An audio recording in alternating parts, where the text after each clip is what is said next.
I have to just thank Eric for years of guidance, and his energy for teaching was, it changed my life when I was an undergraduate student, and it made me love geology even more. I am a geologist, and I did get my degree in rocks and minerals. And for 17 years, I've taught earth system science courses from 10th grade to a graduate level.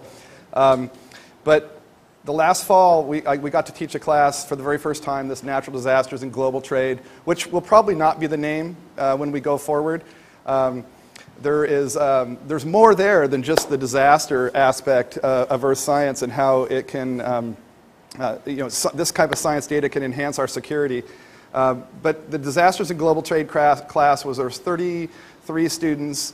Final project was to take a place on planet Earth and analyze what would happen if something unexpected happened. One group picked New York, an earthquake in New York. There are some faults there that might break once every 10,000 years or so. And if you've ever been in New York, it's not going to be a good thing if an earthquake happens there. There's a lot of unreinforced masonry buildings there. We had another group look at a big eruption of a volcano in the Pacific Northwest and how that would change the flow of goods and services and travel, trade, and all that. And a lot of the students ended up working on the X-24 Mexico simulation, and it was a real neat education. For me, I'm an educator, and it's an educational environment and a real neat learning experience. Interdisciplinary, multidisciplinary, where geology and the science actually really matters. It mattered in 1994 when the Northridge earthquake hit, and the structural engineers, they got the number wrong on what the max accelerations would be. The max accelerations were double what their maximum level was, with their safety factor built in. They didn't allow for vertical accelerations of the ground, and there were 10 brand new freeway complexes that fell apart in 1994. We learned that. And we're still learning a bunch of new things, and this has to kind of keep rotating through the regular business community and other disciplines that that actually it really does matter to that. And one of the other things, I've spent years as an economic geologist too. In some cases, it's actually out exploring, not on a burro, but in my four-wheel drive truck, actually staking claims and actually looking for new mineral resources. I've got friends that do this around the world.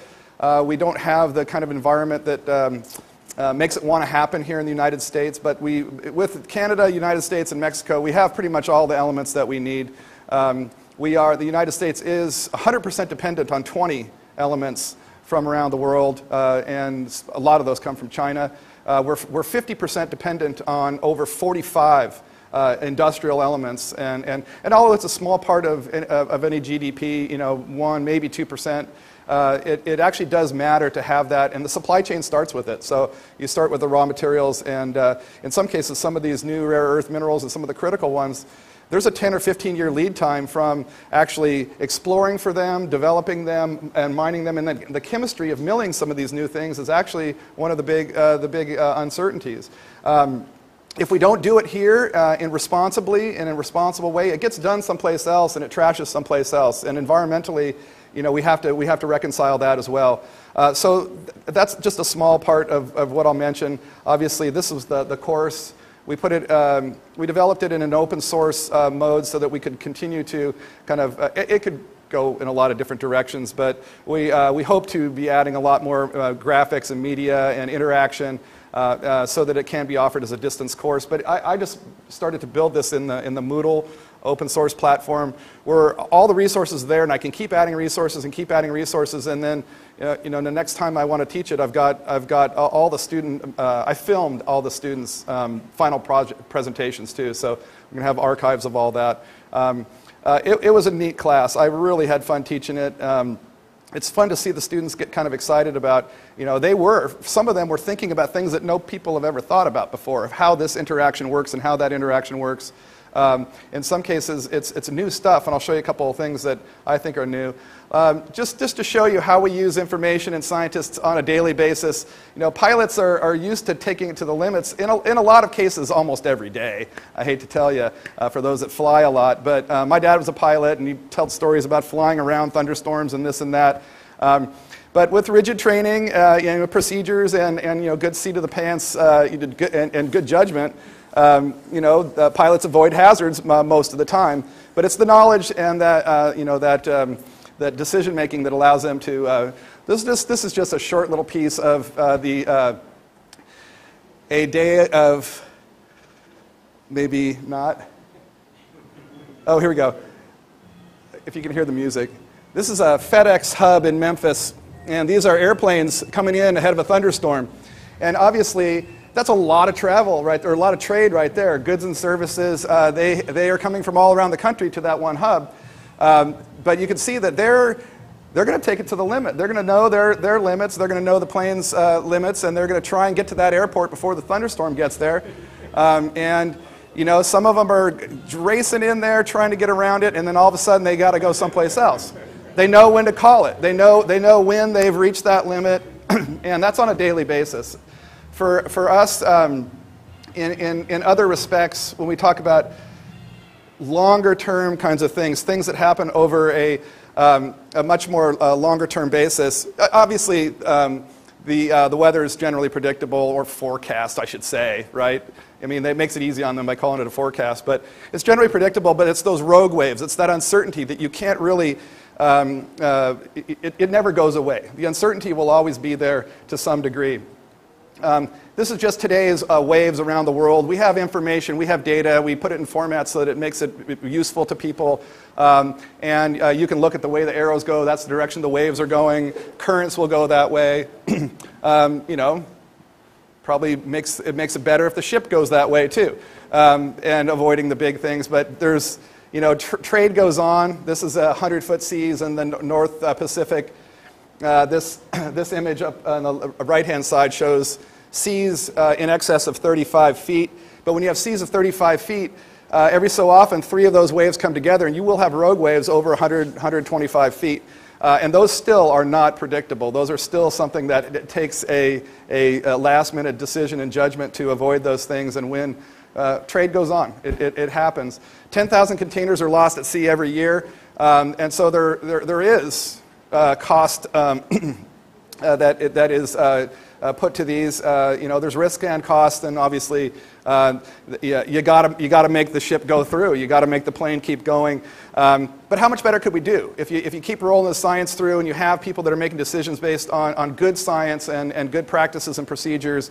We learn from each one of these disasters. Even from a Category 1 hurricane last year, one of the smaller events, right? $8 billion damage, 9,000 flights canceled, New York City shut down, 45 people died, and some were out without power for nearly a month. It's something that people have to plan for. This is a little more prolonged type of deviation. Some of these disasters might cause months of change to the system that requires us to utilize that information. Half of the U.S. hurricane deaths occur when flooding hits the mountainous areas far away from the coast. They're not all on the coast as we think. We also have to think as people as assets too. And we have companies, and you have workers, and you have government leaders or whatever. There's some storms that can shut down the whole Northeast. And the safety of the people is also very important. These are just wave heights for Hurricane Bob in 2009. This is 40-foot waves out here. That's rogue waves over 100 feet. This is just a storm surge model for actually a hypothetical hurricane hitting the Galveston to Houston shipping lanes. This was run before Hurricane Ike. Hurricane Ike came in as a Category 2, which was obviously much less severe than a Category 4. But it still killed 45 people and caused $8 billion damage and months of rebuilding and economic losses in that area. The time of year is something that patterns might be part of and pattern recognition might be part of the solution. Katrina, was this flooding predicted? It was actually, yes, predicted. The simulations all showed it. We knew we needed to do something about it. Kind of dropped the ball on that one, and obviously a bunch of other lessons were learned about coordinated efforts in disaster response, and it really matters that everybody gets involved and we actually have a working relationship.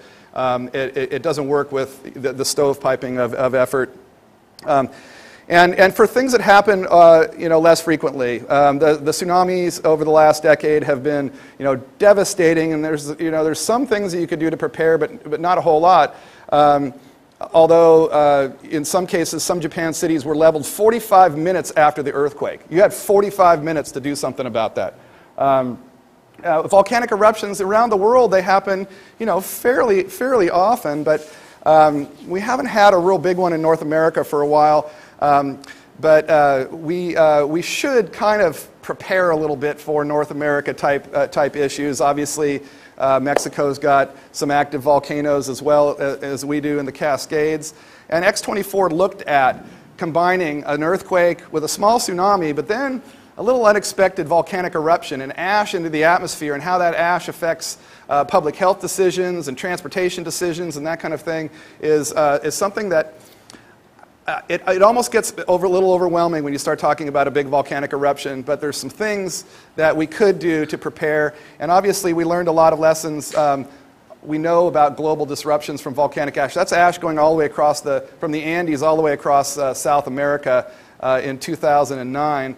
And everybody remembers 2010 in Iceland, and how an eruption that took a lot of scientists by surprise, that there could be this kind of ash disrupting eruption in that area. But we know from this very recent example that there's some unexpected things that can happen. And I just love these shots of the volcano erupting. The economic impact was significant for months. People wanted to fly, people wanted to do, it wasn't happening. And we now have some new standards for airplane engines, some new procedures. Pilots are aware that daily NOTAMs, notice to airmen, go out, and pilots across North America know if there's any volcanic eruptions at all. It's in the briefs on a daily basis. But a lot of this ash goes up and into the stratosphere, and there are ways to reroute planes below ash, above ash. And that is possible, and they learn some new tricks to try and avoid these types of things in the future. There's some new rules and thresholds, like I say. There's Mount St. Helens in 1980, pretty big ash eruption, and devastated a huge area, but it's largely uninhabited, right? 57 people were killed. You take that and you put it on an island. In 1902, there was 30,000 people killed by an eruption, almost identical to that one at Mount St. Helens. They were killed in a couple of minutes. It's a different thing when it's close to people. And there are areas like the Aleutians and flight routes that could cause really big disruptions. And there might be, if your supply chains are doing that, let's think about alternatives in case that volcano. One thing nice about volcanoes, they give us a few months for really big eruptions. They give us a few months warning. And we can kind of put into place some things. Just another example, there's Mount Vesuvius. We know it's famous for killing people in Herculaneum in Pompeii in 79 AD. Well, that area is now home to 2.5 million people. And they don't even, most of them don't even know that there's an even bigger volcano right there on the peninsula out there. Obviously, there's an effect on planes, and the Philippine eruption of Mount Pinatubo in '91 shot us a bunch of stuff, about how to deal with not only predicting and preparing and recovery and that kind of thing, but this actually cooled the planet. The ash went around into the stratosphere and around the planet, and we actually had a noticeable cooling that matches the mathematical models. The 19th century was actually way more active than the 20th century. This was the largest eruption in 80 years, but if you go back a little bit before that, in 1815, this eruption of Tambora was probably close to 100 times the size of the Mount St. Helens eruption. And it produced what's called the year without a summer, 1815, 1816. People have estimated that this could produce a disaster, if it happened today, of somewhere around $200 to $300 billion globally, with losses, agricultural, and infrastructure type things. But it would be a big deal. And should we plan for it? It's not going to happen that frequently, but I think we should. There's just welcome. This is kind of the last little part I want to just talk about. A local. I tried to get my students to pick the Port of Los Angeles and do a study here and it was just too big, and they were just like overwhelmed by how much the Port of Los Angeles means. But there's some of the numbers on the jobs and money that the Port of Los Angeles attributes to the LA basin. Satellite image of the port. It's built on relatively unstable ground, and the train tracks that take everything away in 3 different directions go across about 10 different faults. Anyway, it's something to think about. That little ridge going through just north of the port there, that's moving up kind of toward the mountains, is the trace of the Newport Englewood Fault, which is all for years and years and years. We've known it's a strike-slip fault. There was an earthquake in 1933 off of Newport Beach, south between Newport and Long Beach, that did a lot of damage in Long Beach. 6.3 earthquake, I think, something like that. But there has been some new work in the area just in the last few years, and there's something hiding underneath that area that is what's called a blind thrust fault. It's the same kind of fault that broke in the 1994 Northridge earthquake that we didn't know about in '94. Scientists are going, what the heck? What just broke? It's a fault that doesn't come all the way to the surface, and it can only be recognized in well profiles or seismic reflection profiles, and it's a little, you have to kind of do some studying to do this, but this is called the Compton blind thrust. In the last 14,000 years, it has broken 6 times, so the recurrence interval is over 2,000 years, so it's not a really, really big threat, but all the earthquakes that have happened in Southern California the last 10 years have all been on long recurrence interval faults. The one that happened on Easter Sunday in Mexicali was a fault that broke surfaces that were over 12,000 years old. The faults up at Landers and the Hecla mine earthquakes in '91 and '99, those earthquakes broke faults that had recurrence intervals of thousands of years as well, too. So we know that it happens.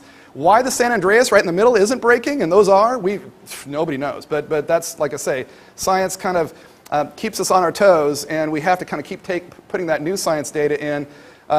Blind thrust faults are the ones that can, when they break, produce vertical motions.